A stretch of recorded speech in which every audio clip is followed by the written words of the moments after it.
రాష్ట్రంలో కొత్తగా 117 విమానాశ్రయాలు ప్రారంభిస్తామనేటువంటి విషయాన్ని బడ్జెట్ లో ప్రకటించారు. విమానాశ్రయాల అభివృద్ధికి ముందుకు వెళ్తామనేటువంటి విషయాన్ని ప్రకటించడం జరిగింది. మన రాష్ట్రంలో కూడా కడప, కర్నూలు విమానాశ్రయాలు ఈ ప్రభుత్వం వచ్చాక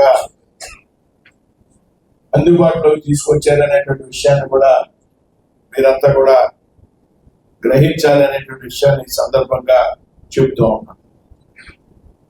ముఖ్యంగా ఇందాక మహిళలకు సంబంధించినటువంటి విషయం వచ్చినప్పుడు స్త్రీల యొక్క ఆత్మాభిమానానికి సంబంధించినటువంటి భారతదేశానికి స్వాతంత్రం వచ్చిన సంవత్సరాలైనా కూడా ఏదైతే టాయిలెట్స్ విషయంలో గత ప్రభుత్వం చేసినటువంటి నిర్లక్ష్యం ఏతుందో దానికి పెద్ద ఎత్తున ప్రాధాన్యతనిస్తూ దాదాపు 12 కోట్ల టాయిలెట్ నిర్మాణానికి కేంద్ర ప్రభుత్వం ప్రతి ఇంటింటికి కూడా నిధులు మంజూరు చేసిందనేటువంటి విషయం కూడా ఇక్కడ తీసుకెళ్తున్నాం.